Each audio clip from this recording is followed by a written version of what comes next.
My name is Dulcie Fowler and I am 38 years old. For 30 years, my family called me the dumb one, and I let them because letting them was cheaper than telling the truth.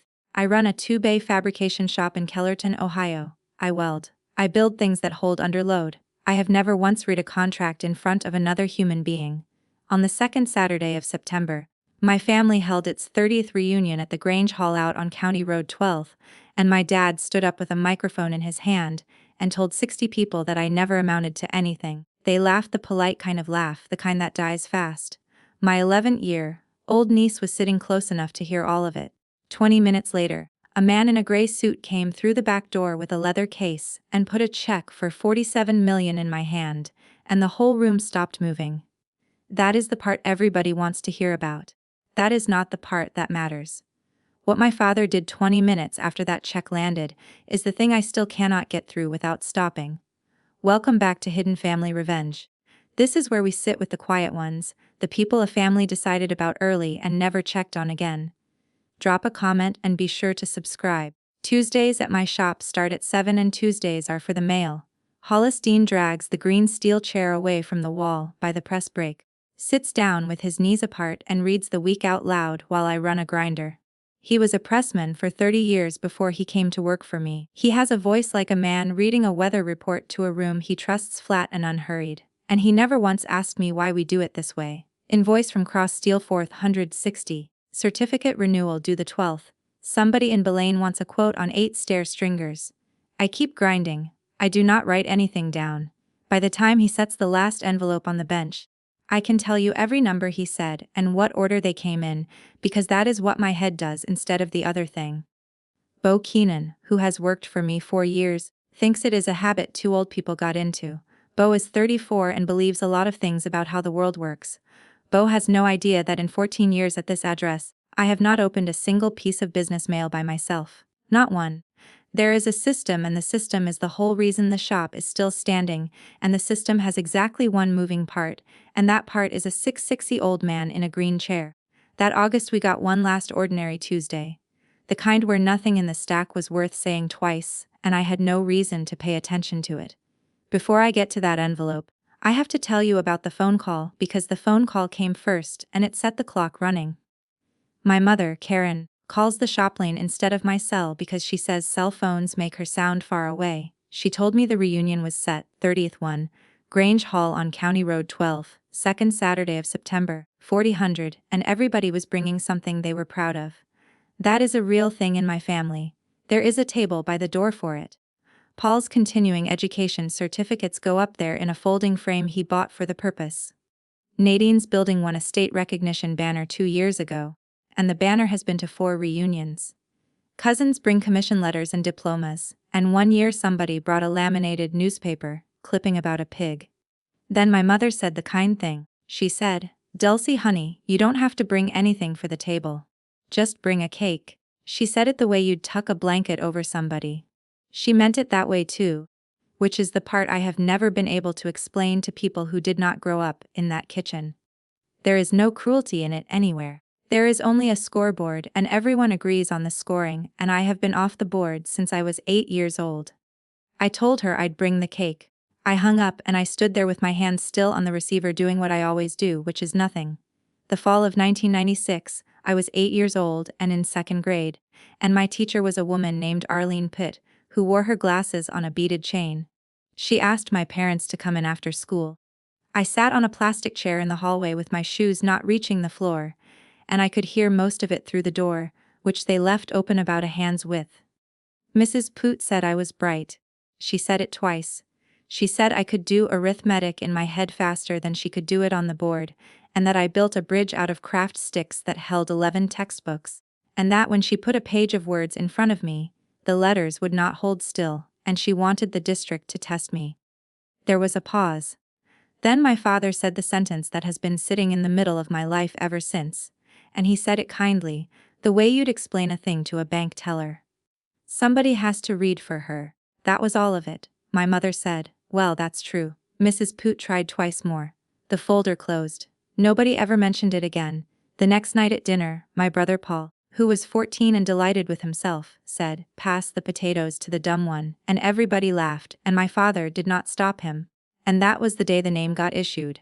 30 years later, that same man would say the same sentence into a microphone in a room with 60 people in it. My sister Nain called me the second week of August, and she never calls me. Nain is 41 and she is the principal of a middle school in Marysville, 22 nubbered from my shop. She had her professional voice on, which is how I knew she was scared. Ren's reading teacher had sent home a referral. The school wanted to run an evaluation.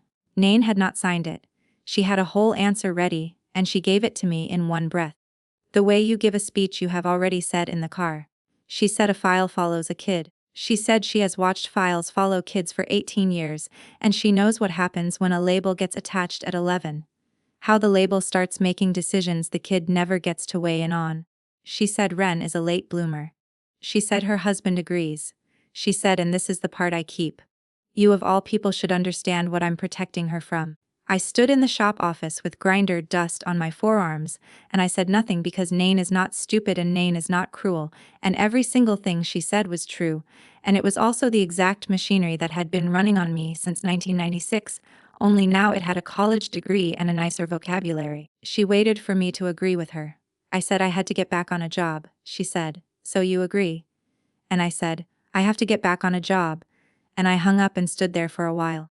There is a building on Depot Street with plywood in two of the front windows, and a sign across the top that says Fowler Machine and Tool, and it has been empty for 17 years. My grandfather put the sign up in 1971. My father ran the place from 1983 until the bank locked the door in 2009. Nobody has bought it because Kellerton has 9 or 40 people, and nobody needs 11 thousand of nothing.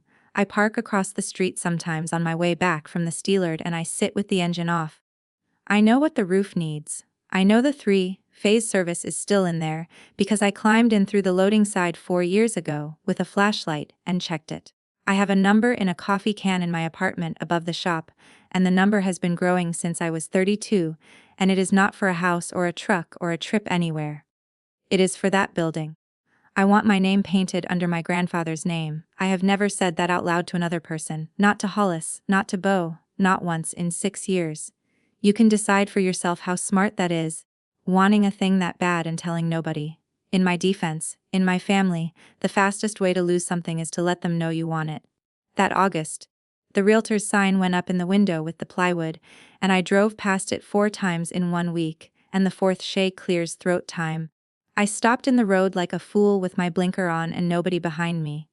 I was 21 the year the bank took my father's shop. I was welding nights at a trailer plant in Marion and sleeping until noon, and I did not understand what was happening until it had already happened.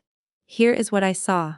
In March of 2009, a man from the bank came to my parents' kitchen on Ridge Road with a folder, and my father sat at the table in a clean shirt with his hands flat on the oilcloth.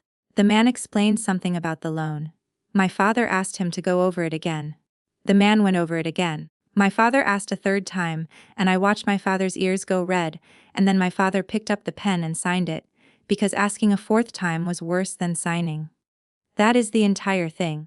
That is what I watched from the kitchen doorway at 20 years old, and I did not have the equipment to understand it. Whatever was in that modification let them revalue the collateral, and by October the door on Depot Street had a padlock on it and a notice taped at eye level. My father never spoke about it once. Not that year, not since. What he did instead was start reading out loud everything. Prescription labels at the kitchen table, warranty cards, the back of a soup can once to my mother, who did not ask him to. If you had walked in, you would have thought he was showing off. He was not showing off. He was standing guard, and the thing he was guarding against had already gotten in, and he was 17 years too late. Now the envelope. It came certified, which means somebody has to sign for it, which means I had to stand at the shop door with a scanner in my face and put my name on a screen while a man waited. My name I can do. My name comes out of my hand without going through the part of my brain that fights me. The return address was a law firm in Columbus, and I knew the firm because that firm has been sending me things for 7 years, and every one of those things has been read to me on a Tuesday. Only this was a Thursday, and Hollis was home with a kidney stone. I carried the envelope out to the truck. I put it on the passenger seat. I picked it back up. I did that 3 times in a gravel lot at 400 in the afternoon. A grown woman who has certified welding procedures hanging framed in her office. Then I drove the 4 miles back to the shop and set the envelope on the bench in Bay 1 under the good light.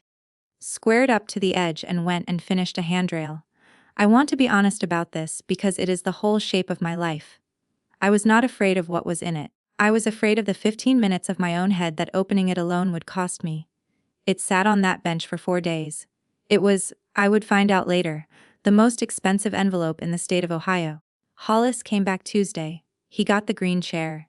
He got his coffee. He got through the stack. And then he picked up the certified envelope and slit it with his pocket knife and started reading.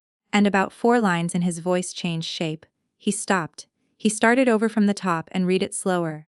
What it said was that Halverson Industrial Group was exercising its buyout option on the running royalty under our 2019 agreement. What it said was that the audit of their 2025 net sales had closed and the underreported amount was $2,400,000. What it said was that the buyout of the remaining royalty term 7.5 years to patent expiration in March of 2034 had been valued at $44,600,000. What it said at the bottom in a sentence with no adjectives in it was that closing was set for Saturday, September 12th, and payment would be delivered on that date, toward $47 million even, because that is how the two numbers landed. Hollis put the page down on his knee. Bo had the plasma table running in Bay 2 and could not hear anything, and never knew a thing about it that day. I stood there with a wire brush in my hand and I asked Hollis for exactly one thing. I said, "Read me the date again." He read me the date again. Saturday, September 12th, 400 that afternoon, in a hall on County Road 12, my whole family was going to be standing around a folding table with their diplomas on it. I did not say that to Hollis. I did not say it to anybody. I put the wire brush down and I went back to the handrail, and we worked until 5 like it was any Tuesday in the world. You should know where the money came from because everybody at that reunion later decided it came from luck. In 2013, I lost my biggest customer. They built battery enclosures, thin-wall aluminum, and my weld fixtures were letting the panels creep about 4,000 out of square across a 30-in run, and 4,000 does not sound like anything until it is stacked 8 welds deep. The buyer called me on a Friday and told me they were moving the work to Sandusky. I did not argue. I hung up and I went out to Bay 2 and I turned on the overheads and I stood in front of the back wall. 12 feet of gray block wall. I had been drawing on it since I bought the place.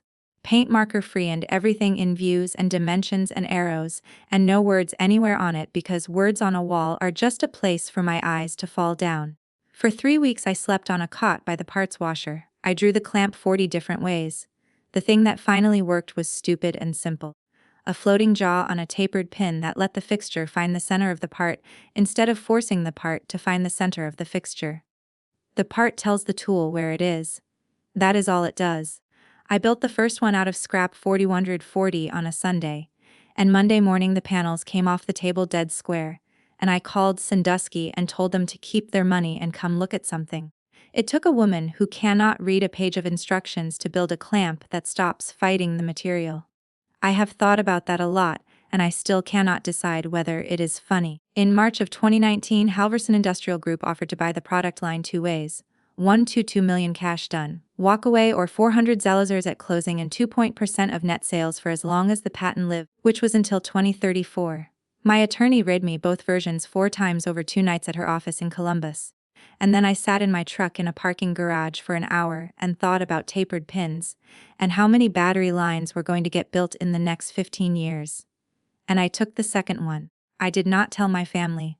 Paul found out anyway because Paul knows a guy who does contract work for Halverson, and Paul brought it to Sunday dinner at Ridge Road like a casserole. He did the arithmetic out loud at the table with a pen on a napkin. He explained percentages to me. He explained that royalty streams are how companies pay you in imaginary money. He said, and I remember the exact sound of it, "Dulce, you just turned down 800,000 because you didn't understand the paper." My mother said, "Paul." My father did not say anything, which in our house is a vote. Within a week, every person in that family knew. The name I had been carrying since 2nd grade stopped being a joke about a kid and became a settled adult conclusion about a woman. And it happened on the exact day I made the best decision of my working life. For 6 years after that, at every holiday, somebody found a way to bring up the 1.2. Nobody ever asked me what the clamp did. My father came by the shop that Thursday to borrow my transfer pump, which he does twice a year and could buy for 60, but will not. He is 71. He still wears a collared shirt buttoned to the top in September heat, and his hands are bigger than mine by half. And every man in that town over 60 will tell you Russ Fowler was the best machinist in the county. And they are right. While he was there, a contractor named Del Marchetti came in about a quote on some mezzanine railing. Del asked me what the number would be. Before I got my mouth open, my father reached over, took the quote sheet off my bench, held it up at arm's length, and said easy and warm, "Let me see that. Somebody has to read for her." Del laughed. My father read the number out. It was my number.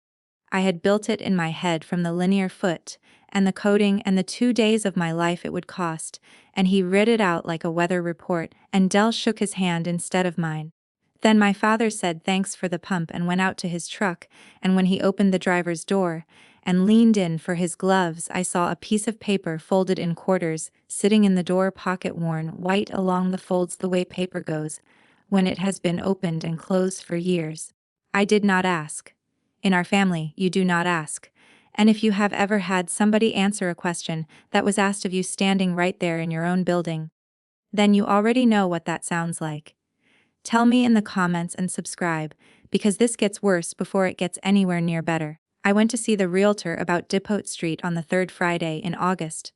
Her name is Peg Lawler, and she has an office above the pharmacy with a window unit that drips into a coffee can. I had my system ready. My system is that I ask for the packet, I take it home, and I sit with it at my kitchen table for 2 nights with a ruler under the line, and by the third pass I own it. I have bought a building and 2 trucks and a 42-non press this way. So I said what I always say, which is, "Let me take this home and look it over." And Peg said, "Oh, honey, I wish you could. There was another offer in as of Wednesday. A man out of Delaware County wants it for storage units. Seller wants signatures by Monday." She slid the purchase agreement across the desk and set a pen on top of it and folded her hands. Kendall type, a window unit dripping. Somewhere below us, a truck going through the light. I sat there and I looked at the page, and the letters did what they do, which is not blur exactly. People always want it to be blur. They swap. They hold still until you look right at them, and then 2 of them trade places when you blink, and the sentence you just built collapses, and you have to build it again from the left edge. And there was a woman across the desk from me with her hands folded. So I signed my name on a page I could not read in a room where everyone thought that was normal. And I drove back to the shop and did not go inside for a while. Ren comes to the shop most Thursdays, because Nain has late meetings and Ridge Road is a long way from my mother to drive. She is 11, and she is the quietest kid I have ever been around, which is saying something. She sits on an overturned bucket by the drill press with her backpack between her feet, and she watches. The Thursday after that, she came in and sat down and unzipped the bag to get a granola bar, and a paper came half out with a lot of red on it, and she saw me see it, and she pushed it down along the side, and then under the liner at the bottom, flat with 2 fingers, smoothing it as she went. I know that motion. I invented that motion on a bus on County Road 12 in 1996. There is a specific way you flatten a paper so it does not make a sound. I did not say anything about it. That is not because I am wise. It is because I could not think of one sentence to say that would not have ended with her feeling caught. So I asked her if she wanted to cut some scrap, and she said yes so fast she knocked the bucket over.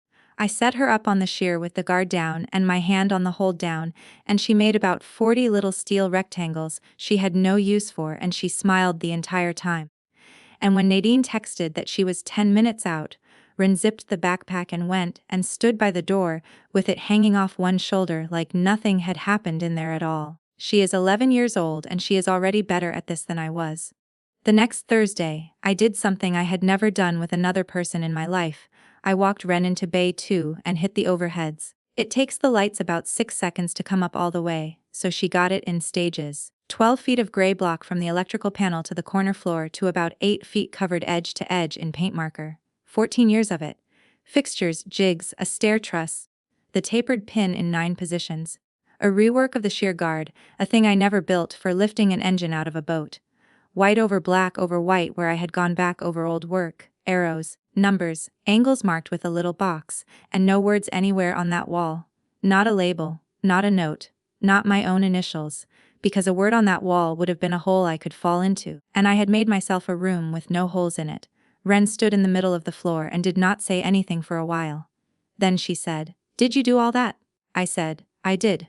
She said, "Where's the writing?" I said, "There isn't any." And then I took a white paint marker out of the coffee can on the bench and held it out to her, and I said, "The only useful sentence I have ever said to a child, don't write it, draw it." She took the marker. She stood there maybe 40 seconds with her arm down at her side. Long enough that I started composing an apology. Then she went at the wall low down where she could reach. And in about 11 minutes that girl laid out a chain guard for a bicycle. Side view and section view with the clearance called out, and the mounting tab in the right place, and a note, free little arrow showing which way the thing had to swing. It was correct. I did not correct one line of it. Behind me, the man door opened and Nain walked in. We had it out in the gravel lot with the door shut behind us, and Ren still inside with the marker. Nadine did not raise her voice. "She never does. She is a principal, they train it out of you," she said. "What is that?" I said, "It is a wall." She said, "Dulce. Don't teach her there's a way around it." I said, "I taught her there's a way through it." And Nadine said something I have thought about every week since. She said, "You got to be 40 in a town where everyone knows you and nobody makes you fill out a form. My daughter is going to be in a room in 11 years with 180 other kids and one piece of paper each. And if I let them put a code on her file at 11, that code gets read by every single person who ever decides anything about her, and none of them will ever meet her." She was crying by the end of it, standing straight up in a lot full of steel, not wiping her face. I want to be fair here because it is the only way any of this makes sense. My sister was not protecting the family name. She was not protecting her career. She had watched the machine chew for 18 years from the inside, and she had decided the only safe move was to keep her kid off the paperwork entirely, which is exactly precisely to the letter what our father decided about me in 1996 in a hallway with my shoes not touching the floor. She had reasons. He had reasons. The results are identical. She took Ren home. Ren waved at me through the back window, and I stood in the lot until the tail lights got to the road. The Tuesday after that, Hollis got through the mail, and then did not get up. He sat in the green chair with his hands on his knees, and told me his daughter in Mesa had put a down payment on a place with a caseta on the back of it, and that his lungs did better out there in February, and that he would be gone in 3 weeks. He said he had already talked to a fellow from the church who could come in Tuesday mornings and do the mail. He said it carefully, watching me the way you set a hot pan down. I said no. He said Dule. I said, "No, Hollis, and thank you." And I meant both of those, and I only said one of them, right? Here is what I could not tell him. It took me 11 years to be able to sit in a room and let him read to me without my whole body going tight. 11 years to stop performing, being busy while he did it. I did not have another 11 years, and I did not have another Hollis. And the idea of a man from the church learning the shape of me on a Tuesday morning made me want to walk into the parts room and shut the door. So I said no, and I said we'd figure it out. And he let it go because he has always let me have my 1 square foot of pride. He is 66. He had been reading my life out loud to me since I was 24 years old. 14 years of Tuesdays, and I had 3 of them left, and I did not have any plan at all. That same week, Hollis took 2 days to go look at a truck, and a purchase order came through for a job in Urbana. And I decided I was a grown woman who could read a purchase order. It was 1 page. I sat with it for 40 minutes with a straight edge under the line, a 1045 versus a 10v4. That is all it was. I ordered 200 elb of the wrong alloy, and it came off the truck Thursday, and it sat in the yard in the rain, and it cost me 400 I was never getting back plus the job because they needed it Monday, and I could not get material by Monday. Bonin helped me unload it. He looked at the tag, and he looked at me, and he did not say a single word all day, and I would rather he had said something. That night, I sat on the stairs outside my apartment above the shop, which is where I sit, and I did the thing I want you to understand. I did not think I need help. I thought, I need this to never be visible again. And then I went inside and I called Grant Ashby at the firm in Columbus, and I told him that on Saturday the 12th, I would not be at the shop. I would be at the Grange Hall on County Road 12. And if he wanted a signature and wanted it before his escrow closed at 5, he could bring the check out there and find me any time after 4. He said he could do that. He said it in the voice of a man writing it on a calendar. I told myself it was about the deadline, It was not about the deadline, and I knew it was not, and I made the call anyway. The Kellerton Grange Hall has a low ceiling and fluorescent tubes, and one tube on the west end that has been flickering since the Clinton administration. 61 people I counted at the door out of habit, 3 long tables end to end with red paper cloths taped down at the corners, potato salad, a roaster of shredded chicken, a coffee urn in the back kitchen that had been on since noon and smelled like it, ceiling fans on speed 1, and by the front door on its own folding table with a cloth of its own, the Bragg table. Paul had driven up from Columbus with 3 framed certificates and a photograph of himself at a podium. Nane's banner, a cousin's commission letter from the Air Force, 2 diplomas standing up in those little easel frames, which from the doorway, all lined up, look like something out of a small cemetery. I came in at 4:02 with a sheet cake in a plastic carrier and I put it on the food table, because that is the table I was told to bring something to, and I have never in 30 reunions put a single item on the other one. My mother hugged me and said the cake looked lovely. Holleen came in behind me at 10 after 4 in a clean shirt with his collar still creased from the package, because I had called him Friday night and asked him to be there, and I had told him it was in case there were papers, and he had said all right without asking one question. Bo drove him. Bo stood at the back by the coat hooks with a plate and never sat down the whole time. My father was over by the coffee holding court with 2 men he used to run second shift with, and when he saw me, he raised his chin about an inch, which is what he does. Wren was sitting at the end of the Bragg table, on a folding chair with her hands in her lap, not touching anything on it, looking at all of it. Somewhere out on Interstate 71 north of Delaware, a man in a gray suit was sitting in Saturday construction. And I did not know that yet, and I kept looking at the back door about every 90 seconds like a woman waiting on a jury. At about 4, my father tapped a spoon on a coffee cup and picked up the wireless microphone the Grange keeps in a cabinet with the folding chairs, and everybody quieted down, because he is the oldest Fowler still standing, and this is what he does. He thanked everyone for coming. He talked about my grandfather and the shop on Depot Street and how the first reunion was in 1996 in his own backyard with a card table. Then he went down the line. Paul, he said, is keeping half of Franklin County alive one prescription at a time, and Paul lifted his cup. Nane, he said, runs a school of 600 kids and got a banner from the state for it, and everybody looked at the banner. 2 cousins got their turn, and then he came to me, and he did not skip me. He has never once skipped me, and that is important because being skipped would have been mercy. He looked over at me and he smiled, and it was an affectionate smile. I want to be exact about this. There was no meanness in his face at all, he said, and Dulce, well, Dulce never amounted to anything, but she's still hanging on to that shop. Thank the Lord. And she brought us a cake and the room laughed. Not cruel, polite, warm, the laugh you give the man with the microphone. And it lasted about 2 seconds and then went away like a match. My mother laughed. Paul laughed. Somebody said, "You Russ." And down at the end of the Bragg table, an 11-year-old girl did not laugh. She turned her head and she looked at me and she kept looking. And I stood there holding a paper cup of coffee I did not want with 61 people not looking behind me. The back door of the Grange Hall opened. He was maybe 52, gray suit, tie, a leather case in his left hand, and he had the specific look of a man who has been in a car since 1900 and has already decided not to complain in the way decided that you scan a room when you had never been and let him when you'd been put it down. The man said, "Excuse me, I'm looking for Dulce Fowler." 61 people turned around. I said, "That's me." He came across the floor and he did not look at anybody else, and he put his hand out and he said, "Miss Fowler, Gran Ashby, I'm with counsel for Halverson. I apologize for the venue. Traffic on the 71 was a parking lot." Then he set the case flat on the corner of the food table right next to my cake and he opened it, and he said the sentence in the flat voice lawyers use for the thing they have done 400 times. He said, "This is the closing of the royalty buyout under your 2019 agreement. Escrow closes at 5. I need your signature here and here, and this is yours." And he handed me a check. I have handled a lot of objects. This one weighed nothing. It was a bank check with a security pattern on it, and my name spelled right.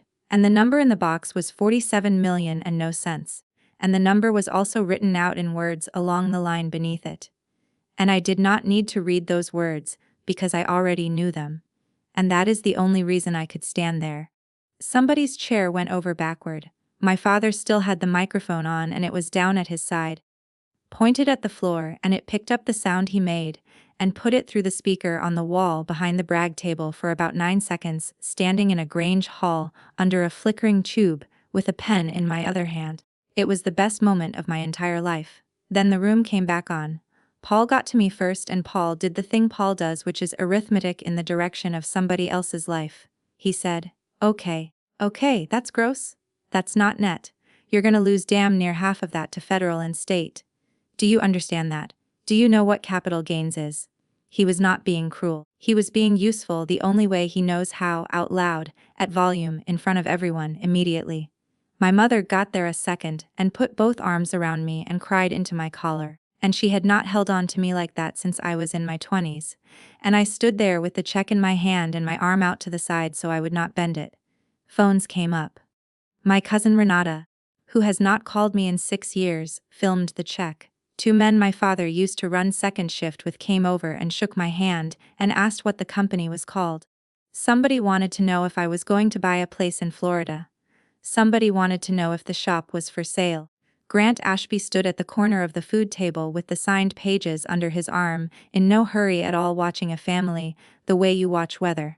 And here is the thing I did not notice until later that night when I was sitting on my stairs. Not one person in that hall asked me what I built. They asked what I was going to do with it, and what I was going to lose off of it, and whether they could see it. Nobody asked what the thing was. If your family has ever done the math out loud in front of you like that, put a 1 in the comments so I know, and subscribe, because the next 20 minutes are the only reason I am telling any of this. My father waited until the noise had crested and started coming down. Then he set the microphone on the table, went out to his truck, and came back in with the old brown leather case he has had since before I was born. And everybody made room for him, because everybody always makes room for him. He put it on the red paper cloth and unbuckled it, and took out a document in a blue cover thick with those little colored flags sticking off the side, and he set it down and he smoothed it once with the flat of his hand. He said, "Now, before anybody gets excited," he said, "that kind of money brings people out of the woodwork, and I've seen it and I'm not going to watch it happen." He said, "Kraft's boy drew this up. It's a trust and there's a power of attorney with it, and I'd be on it with her. That's all. 2 names instead of 1, so nothing moves unless 2 people say so." Somebody said, "That's smart." Somebody said that's what I'd do. And my father turned to the room, not to me, to the room, and he said it. "Somebody's got to read for her. I'd rather it was family." 11 people nodded. My mother said, "Russ, that's good thinking." And I was standing close enough that I could see the bottom corner of the first page where the drafting date sits. Small, the way lawyers do it, July. Not that afternoon. Not that week, July. The check in my hand was 20 minutes old. That paperwork was 8 weeks old. And I stood there in a room full of people I have known my whole life, and understood finally all at once the way you understand a sound in your house at 300 in the morning, that my father had known since June. Nain got me by the elbow and walked me into the coat hallway by the restrooms, where the floor is a different color, and she was lit up. She was almost happy, and it had nothing to do with the money for herself. I want that on the record. She said, "Dulcie, Dulce Ridgemont," and I said, "What?" And she said, "Ridgemont Academy out past Dublin. It's 28,000 a year and they don't test anybody. They don't do referrals. They don't do files. A kid just goes there and gets taught." She had the whole thing ready. She had clearly had it ready for a while and had been waiting for a world in which she could say it. She said Ren could start in January. She said she'd pay me back, which we both knew was a thing you say. And then she put her hand on my arm and said, "She'll never have to be labeled. You of all people should want that for her." Down the hall through the doorway, I could see into the big room. I could see my father's blue folder on the red paper. I could see Paul explaining something to a cousin with his hands. And I could see Ren still at the end of the brag table, in the same folding chair with her hands in her lap, not touching one single thing on that table, looking at all those framed papers standing up in a row. The 28,000 a year to make sure nobody ever writes anything down about her. It would work too. That is the part that took the floor out from under me. It would work for about 11 years, and then it would stop working, and she would be 38 years old standing in a gravel lot with a certified letter she could not open. That was the first minute of that entire night that I understood what my father actually built. I went into the Grange kitchen to get away from all of it for 1 minute. It is a narrow room with a pass-through window, a commercial sink from about 1978, and that coffee urn that had been sitting on since noon and had gone to tar. Wren was at the sink with the water running, washing her hands, and she had been washing them a while, long enough that they were red. I stood beside her and turned the tap off for her. She kept her hands under the dry faucet. She did not look up. She said, "Aunt Dulce, are you the dumb one?" She said it exactly like that. Not mean, not even sad. She said it the way you ask somebody whether a thing is load-bearing, because she needed to know what the building was made of before she decided how much weight to put on it. And I had a sentence ready. I have had that sentence ready since about 2004. It goes, "Oh honey, it's just a joke they've had going forever. Don't you worry about it." And it comes out smooth and light, and it closes the subject, and it has worked on 4 different children in this family. I opened my mouth to say it, and I could hear the room through the pass-through window. The fans and the forks and my brother's voice, and I thought about a folding chair and a table full of framed paper she would not touch, and I could not get that sentence out of my mouth. I stood there in a kitchen that smelled like burnt coffee and did not answer an 11th year old for what felt like a very long time. I told her I'd be right back, and I walked out of that kitchen and back into the big room. And my father was standing at the middle table with the blue folder open and a pen held out toward me. "Cap off barrel first the polite way," he said. "Come on, Dulce. Let's get this squared away tonight so nobody has to worry." And then one after another, 3 people offered me a way out. Hollis stood up from a folding chair by the wall and said, "I'll read it, boss. Take me 2 minutes." Boo at the back straightened up like he was going to bring him a chair. Then my phone buzzed in my hand because I had called my attorney from the coat hallway and she had called back and Adele Marsh was on the line, and when I put her on speaker, she said, "Dulce, do not sign anything. Hold the phone up to the pages and read me the headings, and I will tell you exactly what that is." And then Nain came in from the hall and put her hand out for the folder and said, "Here, give it to me. I'll go through it." 3 doors, all of them open, all of them warm, every one of them held by somebody who loved me, and every single one of them kept my secret exactly where it had been sitting since 1996. My father waited with the pen out. 61 people waited, and I took the check out from under my arm and I laid it face down on the red paper tablecloth, and I picked up the blue folder, and I said the only thing I have ever said in that hall that I would say again. "Nobody reads for me tonight." Then I read it out loud. It took about 4 minutes. If you have never sat through 4 minutes of anything, I promise you that you have. I started at the top with the title line and I got the word revocable on the second try. And then I hit irrevocable 8 lines down and lost it completely, and I had to go back to the left margin and build the sentence again from the start. And I did that 3 separate times on the first page. I read agent as agreement. I read the word deposit and then stopped because it was not deposit. My voice stayed level. That is the one thing I had and I held on to it. There is a sound a room makes when 61 people all decide at the same time not to move, and it is not silence. It is fans and a flickering ballast and somebody's chair leg. Somebody near the coffee urn laughed once and then did not laugh again because nobody laughed with him. My mother looked down at the table and kept looking there. Paul started forward and said, "Dulce, just let me." And I said no without looking up. And I said it in the voice I use on the shop floor. When a man is about to put his hand somewhere, it should not go, and Paul stopped where he was bowing and stood all the way up off the wall. Hollis sat back down. Wren had come out of the kitchen and was standing in the doorway with her hands still wet. I got to the 3rd page. 3rd page is where the working part of a document lives always. They never put it up front. And I found the paragraph and I read it slowly, and then I read it again out loud a second time, so that everyone in that hall heard it twice, that the co-rust signature would be required for any transfer, sale, encumbrance, or distribution of trust property, and that the power of attorney survived my incapacity and could not be revoked while I was incapacitated. 2 names. Instead, he had not lied about a single word of it. He had only counted on nobody in the room ever being able to check. I set the folder down on the red paper and squared it up to the edge, because that is what my hands do. Then I said the word. I said, "I have dyslexia." I said, "Nobody ever tested me and I have never once said that sentence out loud in my life." And it took me until I was 38, because for 30 years the arrangement in this family was that we would all agree I was slow and nobody would have to look at it again. I said Mrs. Put asked to test me in the fall of 1996, and my father said no in a hallway at the elementary school and I was 8. I told them there is an adult reading clinic at the university, that the evaluation is $2,400, that insurance does not cover it, that I got on the list in June, and my appointment is Monday morning at 9, and that I made that appointment 11 weeks before any check existed. Nobody said anything. My father's face did not change at all, and that was somehow the worst part of the whole night. And then I turned to the doorway where an 11-year-old girl was standing with her hands held out from her sides, like she'd forgotten they were attached to her. And I asked her the question in front of every person we are related to. I said, "Ren, will you come with me?" She said yes before I finished it.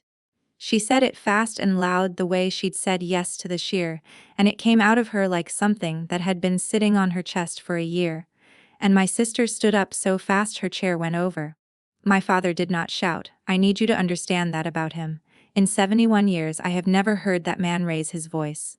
And what he does instead is lower it, and everybody leans in. And that is how he has run every room he has ever been in. He said quietly, so that only the front 2 tables really got it. All I have ever done is try to make sure nobody takes it off you the way they took it off me.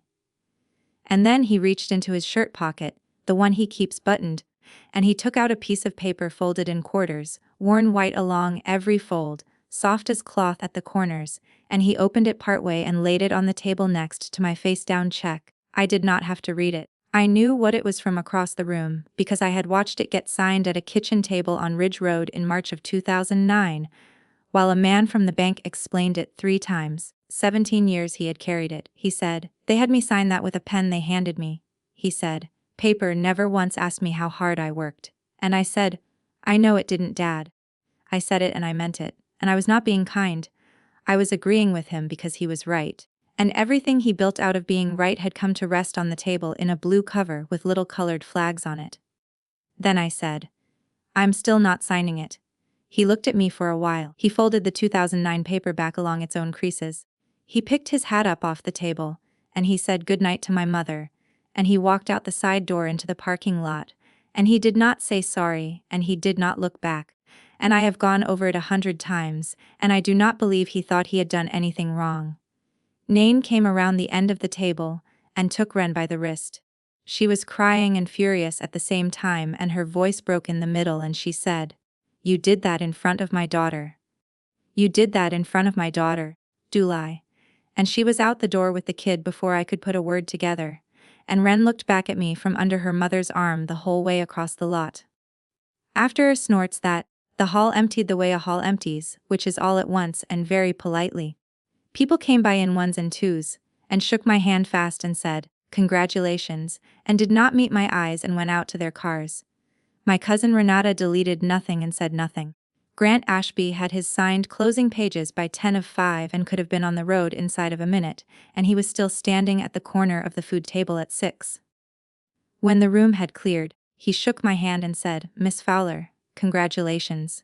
And he said it like he meant it, and then he went out to his car and drove back to Columbus. My mother packed the cake into its carrier and put a lid on it, and set it by my purse, and touched my shoulder on the way past, and did not say anything at all. And then it was me and Hollis and Beau in a room with the fan still on. So here is the accounting. Since my family likes to do the math out loud, I got my own voice in front of everybody for the first time in 30 years. I got the girl, and it cost me my father, my sister, and the only thing I had ever been good at, which was making sure nobody ever found out. Street closed on the 14th of October.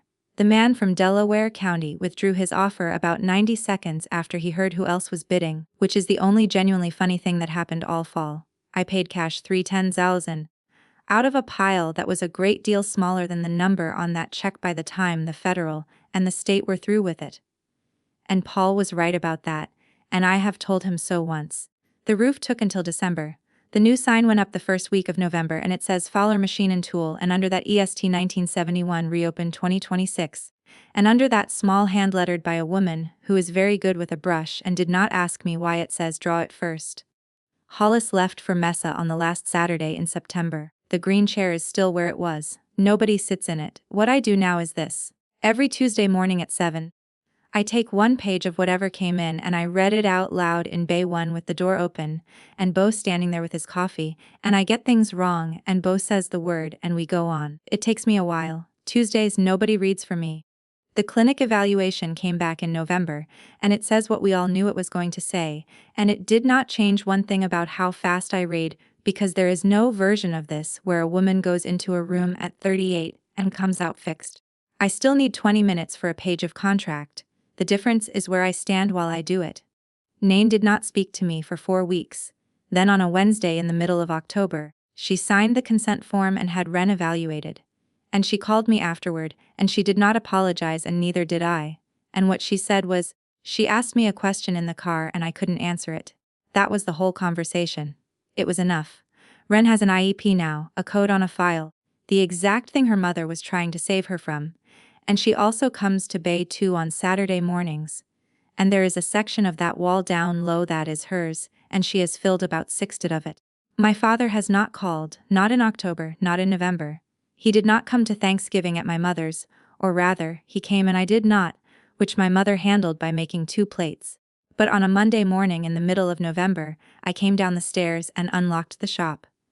And there was a piece of paper on the bench in Bay 1, folded in quarters, worn white along the folds. No note, no envelope. He has a key to the yard gate from the old days, and he never gave it back, and I never asked for it. I did not chase him down about it. I also have not thrown it away. It is in the drawer with the certification papers, and some mornings I take it out and look at it, and it is still a loan modification from March of 2009 with a man's signature on the bottom line. And it is still the only thing my father has ever handed me without reading it to me first. The Fowler Christmas card went out in December, and it lists everyone's degrees, and it always will. They were never wrong that somebody had to read for me for 30 years. They were only wrong about who I had been waiting on the whole time. That's my story. One toast, one check I laid face down on a paper tablecloth, and a niece who draws before she writes. If somebody in your family has been carrying a name since they were 8 years old, ask them about it this week out loud with nobody else in the room. And if this reached you, send it to the person you thought about while you were listening.